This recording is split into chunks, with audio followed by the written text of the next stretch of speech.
है और इसके साथ ही बताया जा रहा है कि 9 साल पूरे होने के बीच में नवरात्रि के शुभ अवसर पर अब सीएम योगी आदित्यनाथ के सरकार के 9 साल पूरे हो चुके हैं। तो इसके साथ ही 9 साल पूरे होने पर भव्य आयोजन किया गया। सीएम योगी आदित्यनाथ पहुंचे तो बड़ी अपडेट सामने आ रही है। आपको बता दें कि नवरात्रि का शुभ दिन चल रहा है, जिसके तुरंत में ही बताया जा रहा है इसके उपरांत सीएम योगी आदित्यनाथ पहुंचे हुए हैं। तो प्रदेशवासियों के लिए खुशखबरी सीएम योगी आदित्यनाथ की ओर से। यूपी में नवनिर्माण के 9 साल पूरे, सीएम योगी के 9 साल पूरे हो चुके हैं। इस अवसर पर सीएम योगी आदित्यनाथ पहुंचे, जहां पर उन्होंने लोगों से खास मुलाकात भी की है। तो नवरात्रि में सीएम योगी आदित्यनाथ के 9 साल पूरे, प्रदेशवासियों के लिए सीएम योगी ने यहां पर शुभकामनाएं दी। और इसके साथ ही आपको बता दें, यूपी में नवनिर्माण के 9 साल पूरे सीएम योगी आदित्यनाथ कहते नजर आए। तो सीएम योगी के 9 साल पूरे होने के शुभ अवसर पर सीएम सबसे मुलाकात करते नजर आए। आपको बता दें, यूपी में नवनिर्माण के 9 साल पूरे हो चुके हैं और नवरात्रि का शुभ अवसर चल रहा है। इस दौरान ही सीएम योगी आदित्यनाथ के 9 साल पूरे होने पर मुलाकात करते सीएम योगी आदित्यनाथ नजर आए हैं प्रदेशवासियों के लिए पाती। और इसके साथ ही आपको बता दें कि यूपी में नवनिर्माण के 9 साल पूरे, जहां पर सीएम योगी आदित्यनाथ लोगों से मिलते नजर आए। तो नवरात्रि के शुभ अवसर पर सीएम योगी आदित्यनाथ के 9 साल पूरे होने पर लोगों से खास मुलाकात करते हुए नजर आए। तो प्रदेशवासियों के लिए सीएम योगी की पार्टी। और इसके साथ ही आपको बता दें कि यूपी में नवनिर्माण के 9 साल पूरे, सीएम योगी आदित्यनाथ कह रहे हैं तो 9 साल बेमिसाल। और इसके साथ ही यूपी ने भरी उन्नति की उड़ान है, सीएम योगी आदित्यनाथ कहते नजर आए। इसके साथ ही उन्होंने कहा, यूपी में आज बेटियां सुरक्षित है तो जनता के नाम योगी का संदेश देखिए। जहां पर पहले भ्रष्टाचार, भाई भतीजावाद था, सीएम योगी आदित्यनाथ कह रहे हैं। इसके साथ ही उन्होंने कहा, युवाओं को बिना भेदभाव के नौकरी मिल रही है और इसके साथ निष्पक्ष तरीके से नौकरी मिलती नजर आ रही है युवाओं को।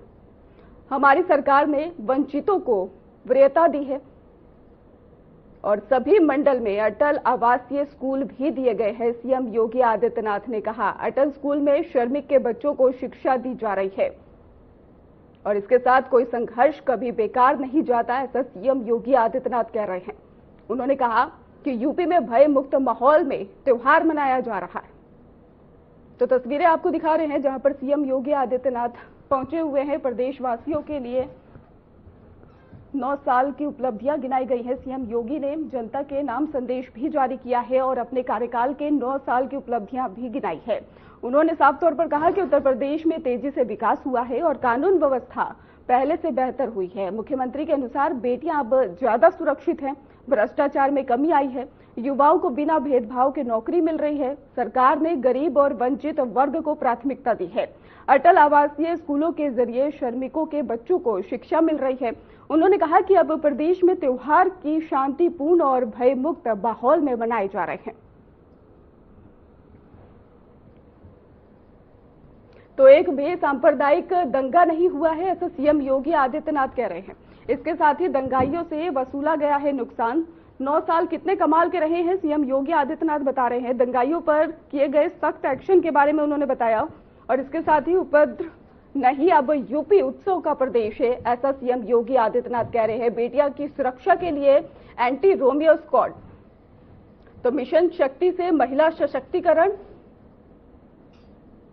जहां पर पुलिस बल को बनाया गया आधुनिक। तो पिछले 9 वर्षों में उत्तर प्रदेश में कानून व्यवस्था को लेकर बड़ा बदलाव देखने को मिला, जहां पर सरकार का दावा है कि सांप्रदायिक दंगों का प्रभावी नियंत्रण हुआ है और इसके साथ ही उपद्रव करने वालों पर सख्त कार्रवाई की गई है। दंगाइयों से नुकसान की भरपाई भी कराई गई है। बेटियों की सुरक्षा के लिए एंटी रोमियो स्क्वाड और मिशन शक्ति जैसे अभियान चलाए गए हैं, जिससे कि महिला सशक्तिकरण को बढ़ावा मिला है। पुलिस बल को आधुनिक बनाया गया है और 2.19 लाख से अधिक पुलिसकर्मियों की भर्ती हुई है। बड़े शहरों में कमिस्ट्रेट सिस्टम लागू किया गया है। हर जिले में साइबर पुलिस स्टेशन खोलकर पुलिसिंग को तकनीकी रूप से भी मजबूत किया गया है।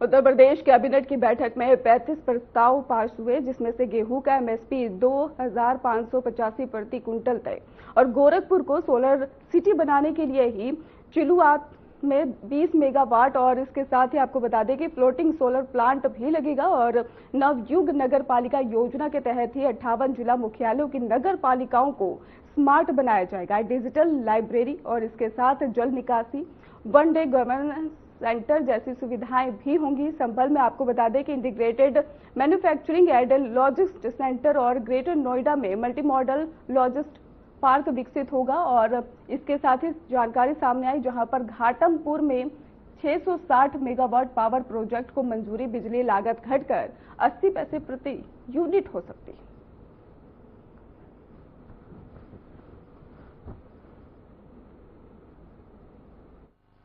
कुछ प्रस्ताव रहे हैं और किस तरीके से इन प्रस्तावों को मंजूरी? देखिए, आज कैबिनेट में अच्छे निर्णय लिए गए हैं।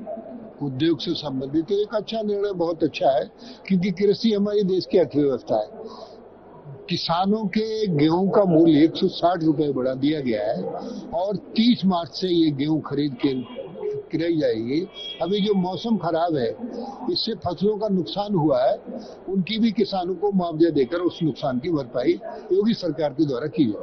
बात करें तो ये तो हमारे साथ कैबिनेट मंत्री धर्मपाल सिंह, जिन्होंने साफ तौर पर बताया कि जो किसान हैं उनको किसी भी तरीके की कोई समस्या ना हो, जिसके लिए लगातार योगी सरकार उनके साथ खड़ी हुई है। कैमरे से राम सिंह के साथ अमन प्रधान, RNTV नेशनल, लखनऊ। उत्तर प्रदेश सरकार में मंत्री नरेंद्र कश्यप जी हमारे साथ बातचीत करने के लिए गए। सर, आज मेरी अगली बैठक लगी है, प्रस्ताव रहे इस बैठक में और क्या कुछ कहना चाहिए? सभी मंत्री अपने विभागों का बजट समय से खर्च करें, प्रभारी जनपदों में जाकर विश्राम करें, देश और प्रदेश सरकार की योजनाओं का लाभ जनता को सही प्रकार से मिले, उसका प्रबंध करें ताकि प्रदेश की जनता से जो उम्मीदें हमसे थी उनको पूरा किया जा सके। अखिलेश यादव का लगातार महिला सशक्तिकरण को बढ़ावा देने के लिए लगातार प्रदेश में 700 दंगे अखिलेश की सरकार में, वो कौन करेगा भरोसा महिलाओं को पेंशन की योजना पे? अखिलेश जी जो गुफा छोड़ते हैं, अब उत्तर प्रदेश की जनता उस पर भरोसा नहीं करती। धन्यवाद बातचीत करने के लिए। तो ये अध्यक्ष हमारे साथ नरेंद्र कश्यप, जिन्होंने साफ तौर पर कहा कि प्रदेश सरकार की जो तमाम योजना है उन पर लगातार काम चल रहा है और सभी जो प्रभारी मंत्रियों को ये निर्देश दिए गए मुख्यमंत्री द्वारा कि सभी अपने अपने प्रदेश जो जिले हैं वहां पर जाएं और जो अपने विकास कार्य है उनकी समीक्षा करें। कैमरा से राम सिंह के साथ अमन प्रधान, RNTV नेशनल, लखनऊ।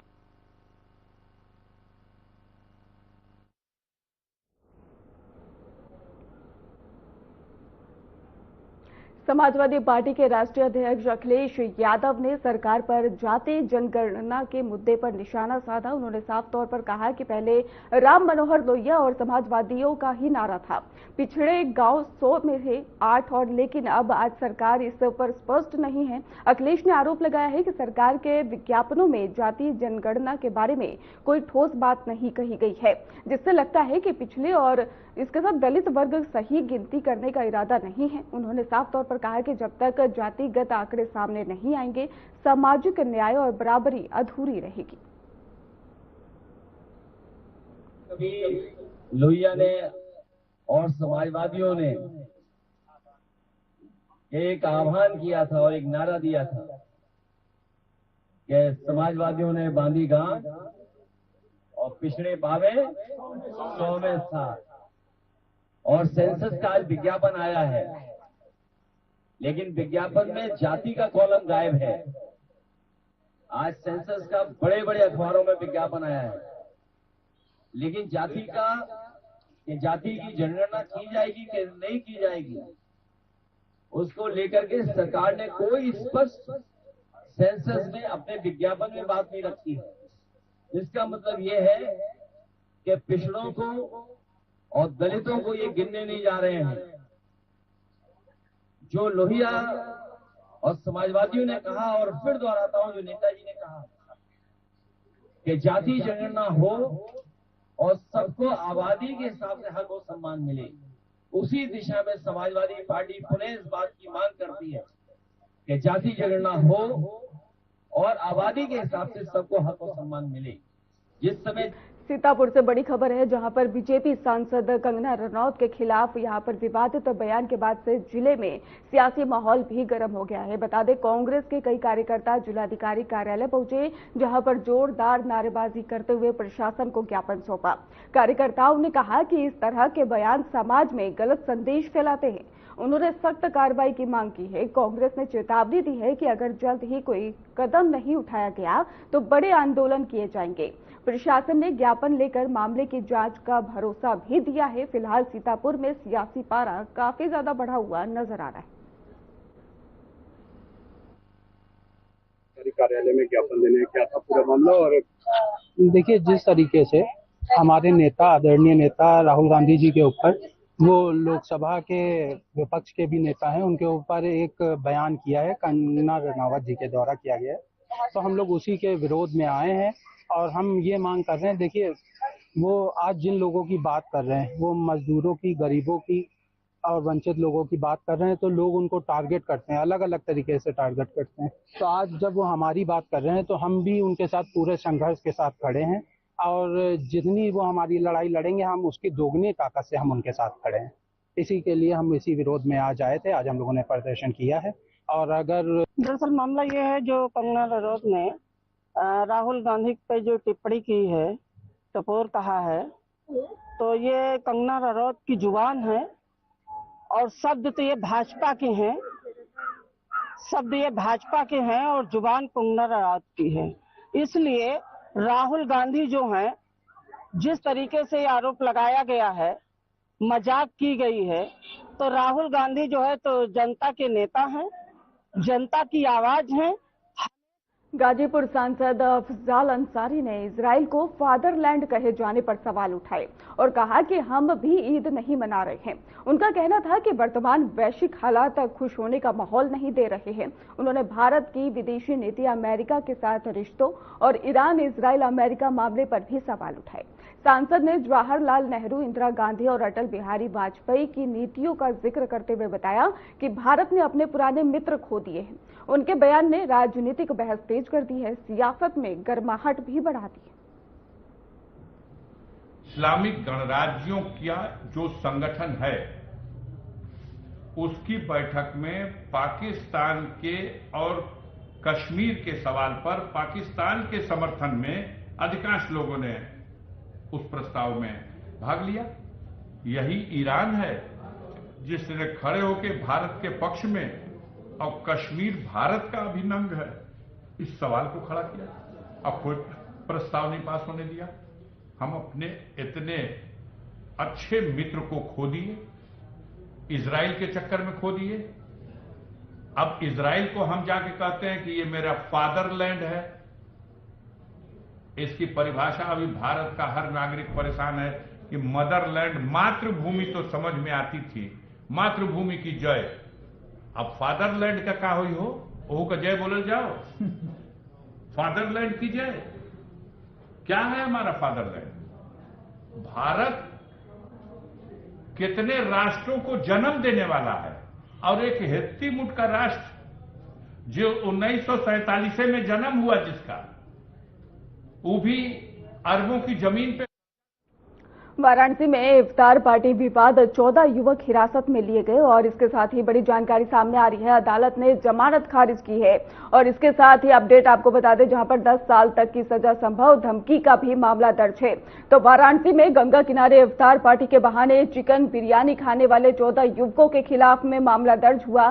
सभी आरोपी 19 मार्च से 14 दिन की न्यायिक हिरासत में है। एसीजीएम अमित कुमार यादव की अदालत ने ही उनकी जमानत याचिका भी खारिज की है।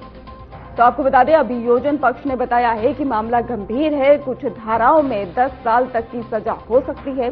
इसके अलावा शिकायतकर्ता और बीजेपी युवा मोर्चा महानगर अध्यक्ष रजत जायसवाल को धमकी देने का भी मामला जो है वो भी अदालत के सामने रखा गया है। फिलहाल आपको बताएं कि अदालत ने सभी आरोपियों को हिरासत में ही रखने का आदेश दिया।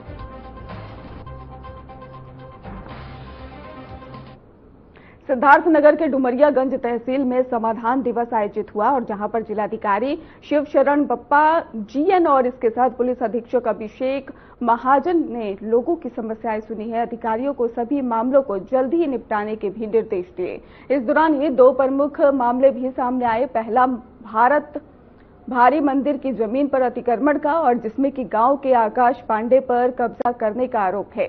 और वहीं पर दूसरे मामले की बात करें तो ककरा पोखर के रास्ते पर कब्जा, जहां पर पीताम्बरा के रास्ते को रोका रखा। क्या नाम है आपका? विजय शंकर पांडे। विजय, आज आपने जो है तहसील समाधान दिवस में शिकायत की है डीएम से, क्या मामला है, कहाँ के हैं आप और क्या किस चीज को लेकर आपने शिकायत की है? मैं भारत भारी का रहने वाला हूँ। भारत भारी शिव मंदिर जो स्थान है, वहाँ की जमीन पे आकाश पांडे सन ऑफ रामसूरत पांडे द्वारा जबरन कब्जा करते हुए बढ़ते जा रहे हैं। वो मैंने यही डीएम साहब को शिकायत दी है और ये रात में काम करते हैं 12 बजे के बाद, जबकि इस पर बेदखली का आदेश भी हो गया था। पहले पश्चिम की जमीन पे थी, उस पर फिर मंदिर। क्या नाम है आपका? अब्दुल करीम। अब्दुल करीम, कहाँ रहते हो? आज आप जो है शिकायत करने आए थे संपूर्ण समाधान दिवस में तहसील में, क्या मामला है पूरा? मेरा गांव ककरा पोखर है और एक व्यक्ति पीताम्बर पुत्र सुखई ब्लॉक के तरफ से रास्ता बना था जिसकी चौड़ाई 65 इंच थी और उसको रास्ता तोड़ के अतिक्रमण कर लिए हैं और 52 इंच रास्ता बचा हुआ है मौजूदा समय पे। आज शासन के निर्देश के क्रम में हमारे और पुलिस अधीक्षक महोदय द्वारा तहसील डुमरियागंज में जनसुनवाई किया गया है। इसमें सबसे ज्यादा राजस्व के मामले आए हैं। इसमें हमने पूरे रेवेन्यू और पुलिस की टीम को भी सख्त हिदायत दिया है कि सरकारी जमीनों पे जितने कब्जे हैं उसको तत्काल कार्रवाई करें और उसके उपरांत जितने भी 16 समझौता से मामले सुलझा सकते हैं उसको भी हम लोगों ने निर्देश दिया कि टीम गठित करके, और इसमें हमने निर्देश भी दिया है कि इनका फीडबैक जरूर ले ताकि संतुष्टि लेवल भी बढ़े। प्रयागराज के फाफामऊ इलाके के ही चंदापुर में एक कोल्ड स्टोरेज की छत गिर गई है, जिसे लंबे बताया जा रहा है मलबे में 1 दर्जन से ज्यादा मजदूर दब गए। हादसे के दौरान ही अमोनिया गैस की पाइपलाइन फट गई और जिससे गैस का रिसाव हुआ।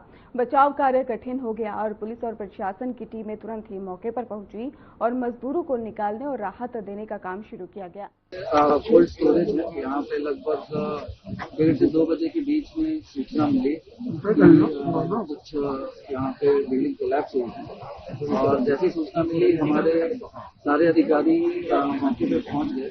फायर की टीम और सारे मजिस्ट्रेट और हॉस्पिटल से हमारे एम्बुलेंसेज वगैरह सारी टीमें पहुंच गई। हम लोग स्वयं हम और सीपी साहब हम लोग भी अभी तत्काल पहुंचे हुए हैं। जैसा आप देख रहे हैं राहत एवं बचाव कार्य लगातार चल रहा है। एनडीआरएफ की टीम अभी जस्ट पहुंचने वाली है। एनडीआरएफ की टीम और बाकी टीमें और फायर। आगरा पुलिस ने 17 मार्च को हुई सराफा व्यवसायी से लूट के 3 अभियुक्तों को मुठभेड़ के दौरान गिरफ्तार किया। पैथोरी नहर के पास में वाहन जांच के दौरान बाइक सवार तीनों ने पुलिस पर फायरिंग की थी।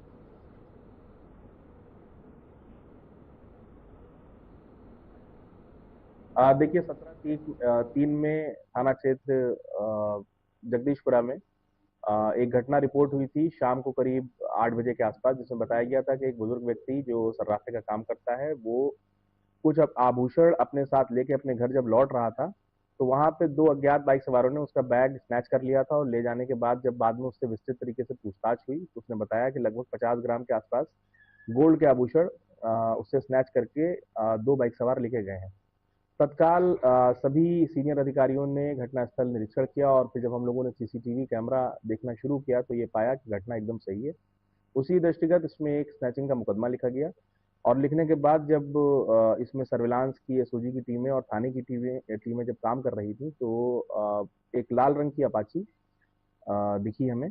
उसको पीछा करते हुए ट्रेस करते हुए और जो अपराधियों के डिफरेंट जगह पे फिर फोटो दिखने शुरू हुए तो उससे हमारी टीम मथुरा तक पहुंची और मथुरा पहुंचने। आगरा पुलिस लगातार अपराधियों की कमर तोड़ती हुई नजर आ रही है। आपको बता दें कि 17 मार्च को थाना जगदीशपुरा क्षेत्र में लूट की घटना को अपराधियों ने अंजाम दिया था, जिसका आगरा पुलिस ने बीती रात खुलासा कर दिया। आपको बता दें कि मुठभेड़ के दौरान लूट में संलिप्त तीनों अपराधियों को पुलिस ने गिरफ्तार कर लिया है। वहीं लूट में लूटे गए आभूषण भी पूरे आगरा पुलिस ने बरामद कर लिए हैं। आगरा से आरएनटीवी नेशनल के लिए फैजान अहमद।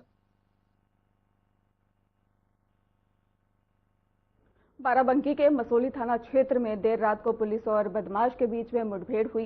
पुलिस की चेकिंग के दौरान ये संदिग्ध युवक भागा और रोकने पर उसने पुलिस पर फायरिंग की। जवाबी कार्रवाई में बदमाश के पैर में गोली लगी और उसे मौके पर ही गिरफ्तार कर लिया गया।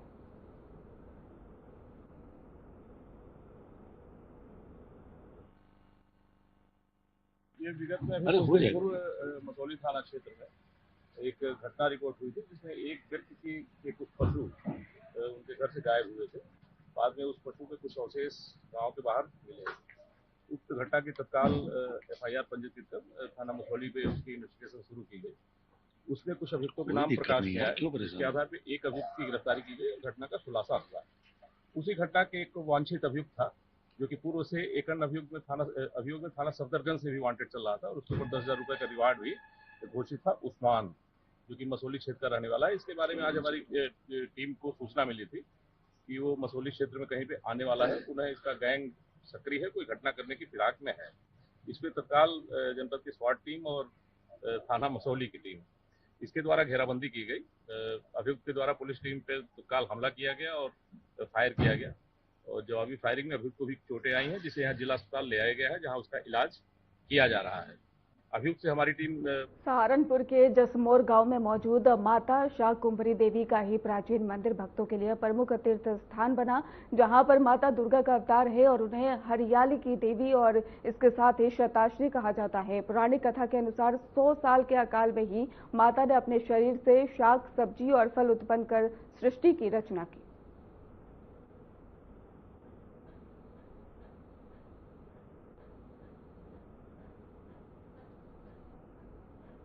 श्रद्धालु यहाँ आते हैं और माँ का दर्शन करते हैं। माँ उनकी मनोकामना पूर्ण करती है। ये सिद्ध पीठ है। यहाँ पर माँ भगवती पिंडी रूप में प्रकट हुई हैं और यहाँ पे बहुत से जो हमारे महापुरुष हैं यहाँ पर आए हुए हैं। ऐसा सुनने को आता है कि भगवान आदि शंकराचार्य जी जब यहाँ से हिमालय गए थे तो ये शिवालिक पहाड़ियों के बीच से ही गए हुए थे। उन्होंने भी माँ के दर्शन किए हैं। चंद्रगुप्त मौर्य भी आए हैं और भी महा। बिजनौर में चैत्र नवरात्रि के 5वां दिन है। इस अवसर पर ही भक्त मां सकंद माता की पूजा अर्चना में जुटे हुए हैं। आपको बता दें, इस दौरान श्रद्धालुओं की भारी संख्या यहां पर रहती है और इसके साथ ही सकंद माता को भगवान कार्तिकेय की माता माना जाता है। और डॉक्टर सुशांत गौतम ने बताया है कि इस दिन पूजा करने से भक्तों को ज्ञान, मोक्ष और सुख समृद्धि मिलती है।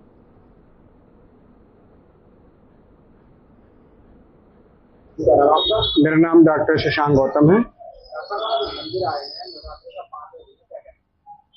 5वां दिन माता स्कंद माता के नाम से जाना जाता है और इस दिन भगवान कार्तिक की माता स्कंद माता की पूजा की जाती है। और चैत्र के नवरात्र जो हैं वो हिंदू धर्म में सनातन हिंदू नववर्ष की आगमन पर इनका शुभारंभ होता है और माता रानी की कृपा सब पे बनी रहे। मंदिरों में सुबह शाम तो बहुत अच्छी भीड़ है। पुलिस प्रशासन जिस समय भीड़ रहती है उस समय मुस्तैद रहता है। महिलाएं और सब कुछ बढ़िया चल रहा है। सुरक्षा व्यवस्था से कोई दिक्कत नहीं। मैं रोज मंदिर आता हूँ। मोहित भारद्वाज। आप मंदिर में पुजारी हैं, आज चैत्र नवरात्रि का 5वां दिन है, क्या कहना? यहाँ हर साल चैत्र नवरात्र में काफी संख्या में भीड़ रहती है। आज 5वां नवरात्र है। आज स्कंद माता का नवरात्र है। आप इस मंदिर में है, ये मंदिर कहाँ पर है? फिर इस मंदिर की क्या क्या मान्यता है? इस मंदिर की मान्यता है यहाँ जो भी कुछ मांगते हैं उनको फल प्राप्त होता है। और यहाँ निकट तीर के पास में चामुंडा देवी मंदिर है, नहटोरी। जनपद बिजनौर में चैत्र नवरात्र के 5वें दिन भी श्रद्धालुओं की मंदिरों में भीड़ लगी हुई है। आज बताया गया है कि मां स्कंद माता की मंदिरों में पूजा अर्चना की जाती है। ऐसे में श्रद्धालु मंदिरों पहुंच रहे हैं और माता की पूजा अर्चना कर रहे हैं। बताया गया है कि माता की पूजा अर्चना करने से जो आज शिक्षा की और धन की और मोक्ष की प्राप्ति होती है। देखा गया है कि अगर हम इसमें पुलिस प्रशासन की करें तो मंदिरों में पुलिस प्रशासन ने भी सुरक्षा व्यवस्था के पुख्ता इंतजाम किए हैं। श्रद्धालुओं का मानना है कि 5वें दिन का जो महत्व है वो खास माना जाता है। हम इस टाइम जो है नहटोर के चामुंडा देवी मंदिर में स्थित है। इस मंदिर की मान्यता है, ये मंदिर कई वर्ष पुराना है और इस मंदिर में लोगों को भक्तों ने बताया कि पूजा अर्चना करने से जो है धन की प्राप्ति होती है। फिलहाल खास बुलेटिन में बस इतना ही। आप देखते रहिए RNTV नेशनल।